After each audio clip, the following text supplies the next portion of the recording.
Good morning and welcome to today's July 19th administrative meeting of the Maryland Public Service Commission. I'd just like to reflect over my past 7 days now, having some experience to have worked with the commission. I've just been impressed by the quality of the staff products that I've seen so far. I've had an opportunity to be briefed by a number of the senior staff and management, and the command and mastery of the substantive work that this agency does on a daily basis has impressed me to date. So I look forward to keeping that going, but I know this agency is in very good hands. With that, I would ask if my colleagues have any opening statements. Seeing none, I would ask that the draft minutes from the prior meeting on July 11, 2018 be approved. Do I have a motion? Yes, Go ahead. yes, Mr. Chairman, good morning. I will move that we accept the minutes, the administrative meeting minutes from July 18th, 2018. Thank you, Commissioner. Is there a second? Second. The minutes are approved. Madam Secretary, at this time, can we move to the consent agenda? Yes, Mr. Chairman. There are 18 items on the consent agenda. Each of the items is a revised tariff pages where each company proposes to revise its intrastate terminating access rates pursuant to Step 7 of the FCC's Connect America Fund order. The companies that are filing the tariffs is number 1 is Armstrong Telecommunications, Inc. 2 is CTC Communications Corp., DBA Earthlink Business. 3 is Spectratel of Maryland, LLC, DBA One Touch Communications, DBA Surftone, DBA TouchBeach Communications. Number 4 is Bandwidth Com, CLEC.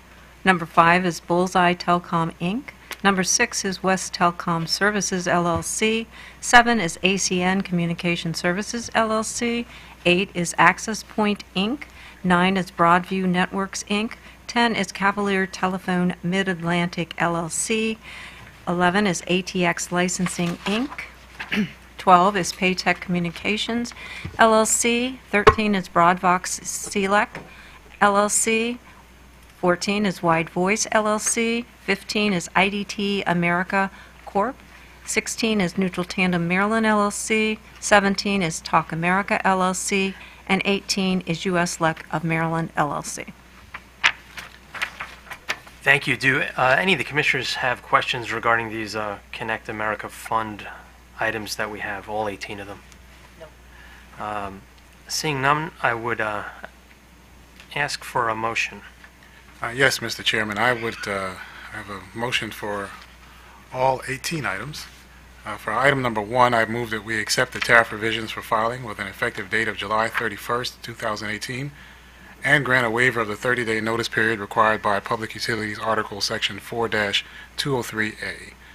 For items number 2 through 11, I move that we accept the tariff revisions for filing with an effective date of August 2nd, 2018.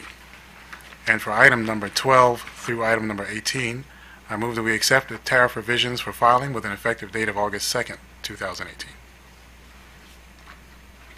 Thank you, Commissioner Linton. Do I have a second? Second. Thank you, Commissioner Herman. Those in favor, please say aye. Aye. Any commissioners opposed? The motion carries. These items are approved. Madam Secretary, can we move to the administrative agenda? Yes, Mr. Chairman. On the administrative agenda, we're going to go ahead and combine items 19, 20, and 21. Those items are revised tariff pages filed to revise the Maryland environmental surcharge, and each requests a 30-day waiver requirement. The first company filing is the Potomac Edison Company. Second is the Hagerstown Light Department, and the third is Delmarva Power and Light Company. Good morning, Mr. Chairman, Commissioners. Lloyd Spivak for the Commission staff. These are respectively the Maryland environmental surcharges for the Potomac Edison Company, the Hagerstown Light Department, and the Delmarva Power and Light Company. Public Utilities Article, Section 7-203A, requires that the Commission impose an environmental surcharge that is assessed per kilowatt hour of electricity distributed to retail electric customers in Maryland. Public Utilities Article Section 7-203A1 states that the Commission must authorize each electric company to collect the surcharge directly from the company's customers. The collected surcharge revenue is deposited into the Maryland Environmental Trust Fund and is used for financing the power plant research program of the Department of Natural Resources, the agency which, among other things, evaluates sites in Maryland for electric power plants. The Public Utilities article also requires the Commission to revise the surcharge annually to reflect the annual budget for the PPRP as approved by the Maryland General Assembly. Public Utilities Article 7-203D1 states that the amount of the surcharge for each retail electric customer cannot exceed the lesser of 1.5 mils per kilowatt hour or $1,000 per month. For Potomac Edison, the new annual charge is 0.15 mils per kilowatt hour. For Hagerstown, it is 0.146 mils per kilowatt hour, and for DPL, it is 0.145 mils per kilowatt hour.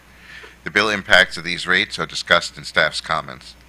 For these items, staff recommends that the Commission accept the tariff revisions for filing with an effective date of July 1st, 2018, and that the Commission waive the 30-day notice period normally required by the Public Utilities article.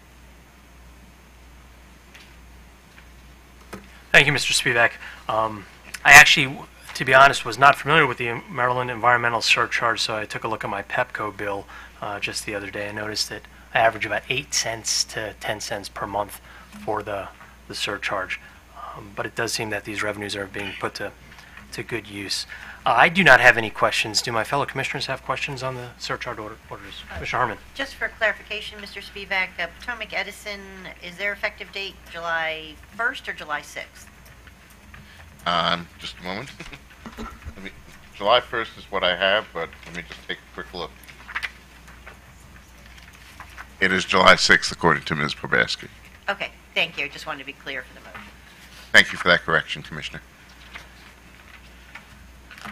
Does Commission staff have any additional comments? Not on these items. Thank you. If I could ask for a motion. Yes, Mr. Chairman.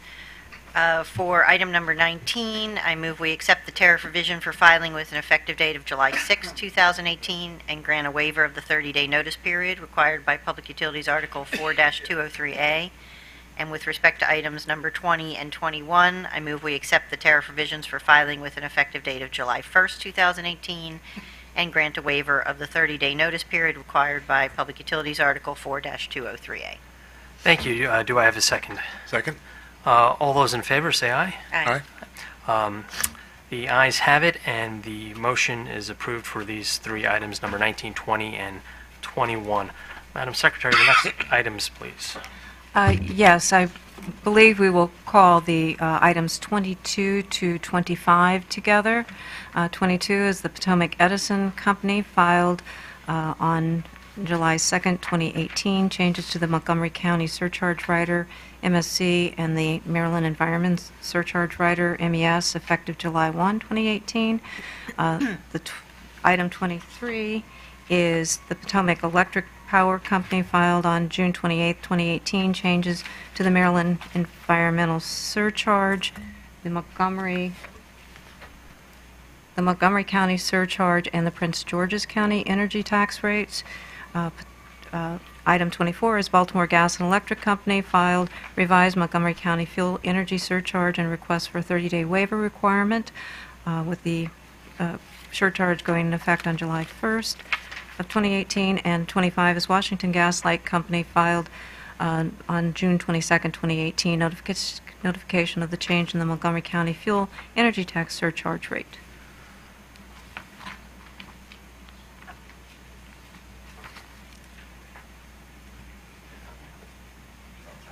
Thank you. Commission staff. Sorry.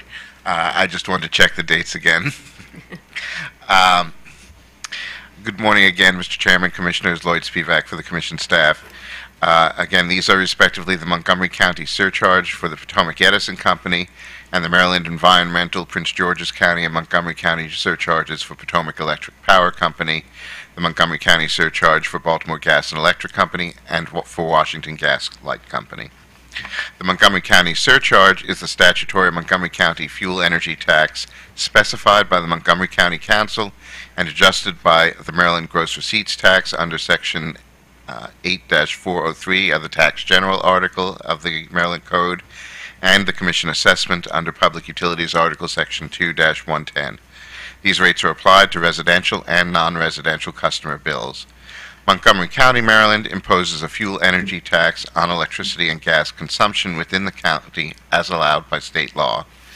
The utilities are liable for tax revenue associated with the energy consumption and have been authorized to assess a surcharge to Montgomery County customers to recover the energy tax. Effective July 1st, 2018, the Montgomery County surcharge electricity rates for fiscal year 2018 are 1.106 cents per kilowatt hour for residential customers and 1.978 cents per kilowatt hour for non-residential customers, which is unchanged from the prior year. The grossed up rates for gas are 9.72841 cents per therm for residential customers and 17.40788 cents per therm for non-residential customers. The changes in the Montgomery County surcharge filed here reflect the annual change to the Commission assessment. The new Maryland environmental surcharge for PEPCO is 0.142 mils per kilowatt hour, while the new Prince George's Energy County tax is 9.9 mils per kilowatt hour. The bill impacts rate of these rates are noted in the various staff comments. Staff recommends the Commission note the filings with an effective date of July 1st, 2018. Staff further recommends that the Commission waive the 30-day notice period required under Public Utilities Article 4, Section 4-203A. Thank you, Mr. Spivak. I do not have any questions. Do my commissioners have questions?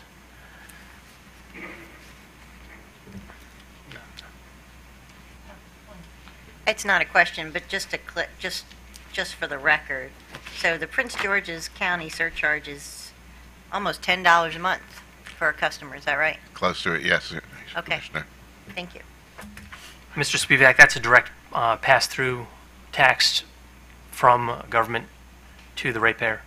The Prince George's County one is a direct pass-through. The utilities only act as a collection agent, and that's the reason it's not grossed up. The Montgomery County energy tax is structured a little differently, and that does have to be grossed up for the Commission assessment. Well,